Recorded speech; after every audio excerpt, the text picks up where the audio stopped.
তোমাকে লেখাপড়া শিখে অনেক বড় অফিসার হতে হবে, বুঝতে পেরেছ? হ্যাঁ। বড় ভাইয়ের মতন যেন বেয়াদব হইয়ে না। ঠিক আছে আব্বা। এই 200 টাকা নাও, ভালো ভালো ফল কিনে খাবা, আর গাড়ি দাঁড়ায় রয়েছে, দ্রুত চলে যাও, কারোর সাথে যেন বেয়াদবি করে না। এই ছেলেটাই একদিন লেখাপড়া শিখে আমার মুখ উজ্জ্বল করবে। দোয়া করি ওর জন্য, ও যেন অনেক বড় হয়।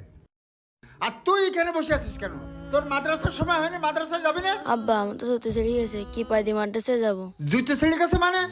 এই জুতোটা তো সেদিন কিনে দিলাম, এখনো 2 বছর হলো না, এর মধ্যে জুতো ছিঁড়ে গেছে? মাসে মাসে জুতো কিনে দিতে হবে তোমার? আব্বা আপনি তো প্রত্যেকদিন ছোট ভাইরে 100-200 টাকা করে দেন, আমার তো 1 টাকাও দেন না। আমার বন্ধুরা যখন খাবার কিনে খায় আমার লোভ হয়, আজকে আমার 500 টাকা দেবেন? ওর ডিসিপ্লিনে তোরও দিতে হবে। ও কোন জায়গায় পড়ে আর তুই কোন জায়গায় পড়িস? মানে তুই তো পড়িস মাদ্রাসায়, আরো কত বড় স্কুলে পড়ে তুই জানিস? বেয়াদব, মুখের উপরে কথা বলে। আরে আমি মনে করতাম তুই মনে হয় মাদ্রাসায় পড়ে ভালো হচ্ছিস, কিন্তু এখন দেখতেছি তোর মতন বেয়াদব তোর একটা হচ্ছে না। এই যা ঘরের থেকে বই নিয়ে মাদ্রাসায় যা। বেয়াদব, মুখের উপরে কথা কয়। কত বড় সাহস আমার ছোট ছেলের সাথে তুলনা করে। এই তুই কোথায় গেছিলি? তোর মাদ্রাসার হুজুর আমার কাছে ফোন করিস, তুই মাদ্রাসায় গেছিলি না? বেয়াদব কোথাকার, মারে খাইছিস আমারও খাবে।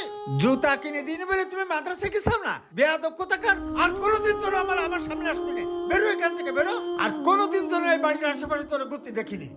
বেয়াদব কোথাকার, সহ্য করা যায় না সব। বাবা, আমরা